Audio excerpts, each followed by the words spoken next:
Oh man, so Fantom is down almost 4%, breaking down from a bearish pattern which I shared with you many days ago. And as you can see, we are going to be coming up to a critical level here on the Fantom chart, which I have to share with you on this exact daily candle. So make sure you hit up the like button. Don't forget to subscribe. As always, if you're going to buy any crypto, including Fantom, you can do so using the links in the description. If you're trading, make sure you're an experienced trader. You can access those bonuses in the description. It supports the channel. Those are affiliate links. Now, I shared with you guys when we were back up at 40 cents that I was concerned about this falling wedge. And as you can see, we did indeed break down from the falling wedge. I shared with you the various different price targets to the downside. First level support, 35, lost. Next level of support now coming in is around the 32 cents mark. That is what we need to watch out for here on Fantom. You've then got support coming in at 28. Those are the levels we need to be looking out for here on the Fantom chart. Now, what is causing this? Well, we can see that Bitcoin is down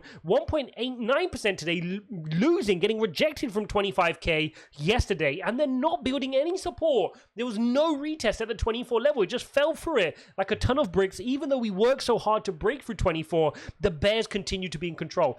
As you can see, we've outlined this rectangle, which I shared with you this morning in the Bitcoin update, of a level of support. So we need to come down and get some support, either from this trend line, or if I bring up the daily EMA ribbon, let's just bring that out for you.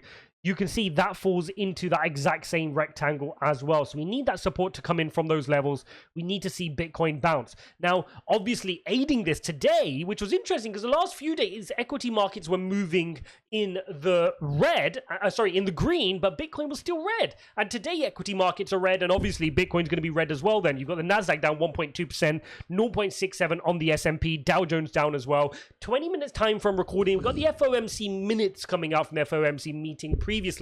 I don't expect there to be much, which is why I'm not waiting for it or live streaming it. I'm not expecting massive amounts. I think traders will play that, but unless there's a shocker in there, I'm not expecting that to be a big catalyst here today. More importantly is the Jackson Hole Symposium coming next week. Really big Fed catalyst. Make sure you watch my video from earlier where I break down exactly what's going on there. Okay, so do check that out. Now, important message for all of you guys. A lot of you have been asking me about a crypto technical analysis course. Now, I did over the last 6 months build this course. I've built out a course using 10 years of my experience of trading, right? I worked in traditional finance. I worked in a major investment bank. I was trading equities and derivatives for a very long time. And I've learned over the past decade how to do all these different things in technical analysis, which you guys are watching on a day-to-day basis. Now, I was going to retail that course to you guys for around $800, which I thought was a huge, great offer, but I just don't feel comfortable selling this stuff to you guys. So I know there's a new crypto trader born every single day. There's a new investor being born into crypto, and they're getting wrecked by these moon boys. That is the reason I've started this channel. That's the reason I do these updates, and I literally post 3 videos a day for free. This channel makes virtually no money, and yet it's posted here, despite and I'm funding this off of my own income from other investments I've got and other businesses and startups that I run as well. So now, that link's going to be available. What I've done is I've gone and put that course for free on Skillshare. I'm going to leave the link in the description. You guys can go and watch it for free. I don't want any donations. Some of you in the Discord have messaged me saying, can you give me a donation? No, I don't want a donation. Just share it. Leave me a positive review.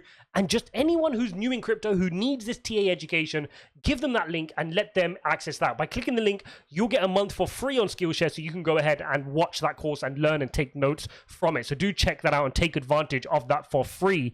Hopefully that adds value to you guys and the community.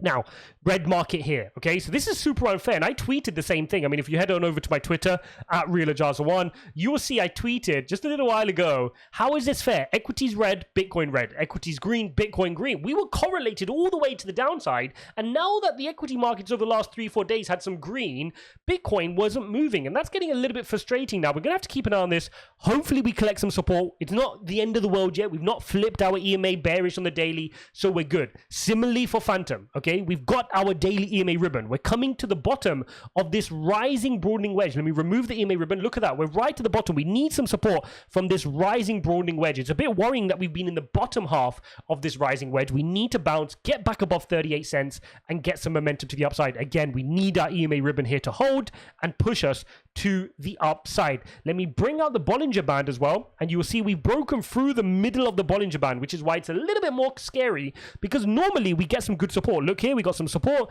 Look here, we got some support. You get some support from the middle of the Bollinger Band, this red line, but we've broken through it. So we may need to come down to the bottom of the Bollinger Band, closer to the kind of 32, 33 region, if we lose our daily EMA. And that's why this daily candle here is so critical. We do not want to close where we wicked below there. I mean, the lowest wick today we've had is down to 34 cents, 34.4 cents. We do not want to wick back down there. A close below would flip our daily EMA bearish, and we don't want to see that at all. That could not be good here for Fantom. Now, hopefully you guys were aware of this. Hopefully you guys are trading this safely. I made you guys aware of this many days ago.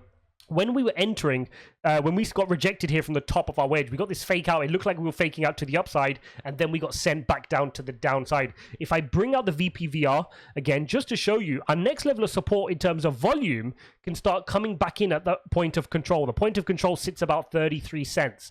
So that ties in with the kind of levels we see here in terms of volume support. So that kind of a range, you're hoping to get a good bounce around this level. Ideally, we just bounce where we are now, because I don't want to lose that daily EMA ribbon. That wouldn't be fun. Even if we do get support from 34, it wouldn't be ideal to fall below our daily EMA ribbon, but maybe it has to do that just to stop out some of the eager longs before it bounces on its way to the next level.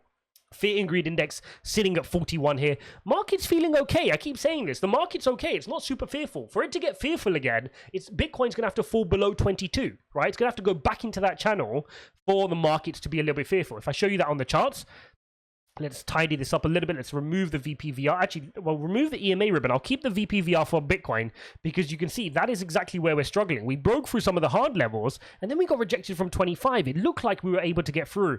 But now what you can see in hindsight, which is what I shared with you, we had our bearish divergence, right? I made that video when this was happening on Sunday night, that we had bearish divergence, and look at what's happened since then. I mean, from the point we made the video, when we alerted that I saw bearish divergence, I mean, if you managed to catch that there on the top to where we're at, that's a 7-8% move on spot to the downside. So you're able to see that these moves are happening. We need to call off back to trend, and hopefully in this rectangle would be a nice short-term dip opportunity if we can get the bounce back to the upside.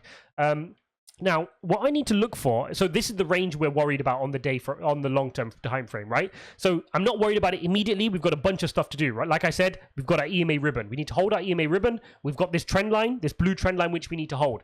If we lose those, then I'm looking for 22 to hold. If 22 doesn't hold, that's when fear is going to start coming back in the market as we enter back into this channel. And that will be really disappointing if we enter back in this channel. I mean, we were in this channel when inflation was very worrying, 75 basis point rate hikes. Now things have improved. Right? We've seen a better CPI reading. We've got ideas that we may see a pause in rate hikes, or not a pause, at least a 50 basis points, which is a reduction from 75 basis points, and things are looking a little bit better, right? Strong retail earnings, strong jobs market still. So hopefully we can capitalize on that and get a move to the upside. Remember, the damning insight is that when you look at the equity markets, and we looked at this earlier, equity markets are back at April levels. Bitcoin is nowhere near April levels. So equity markets are a very small amount away from all-time highs, but Bitcoin is still considerably off all-time highs, and April levels are at 39,000. So it's got a lot of catching up to do. Now, one thing we do know about Bitcoin is when it does decide to catch up, it does do so quickly, and altcoins do so even more powerfully. So it's important that you stay the course. You don't panic sell out in terms of your long-term positions. If you're trading, do so very carefully. You can do so using my links in the description to BYBIT or BitGet. Stay the course. No emotions. Don't overreact. In terms of your long-term portfolio, this recovery is well underway. I mean, the fact that we're sitting here at 24,000, we had already, days ago just touched 25,000. Just remember, it wasn't a long time ago that we were sitting there at 17,600. So this is a recovery. We are making progress, but sometimes you need those little pullbacks back to trend to collect some support before a bigger move to the upside. Hope you guys enjoyed this video. As always, don't forget to smash up the like button and subscribe. Don't forget to check out the free TA course, guys. Links in the description to Skillshare. You get free access to that. It doesn't cost you a penny. Thanks for watching, guys, and I'll see you in the next one.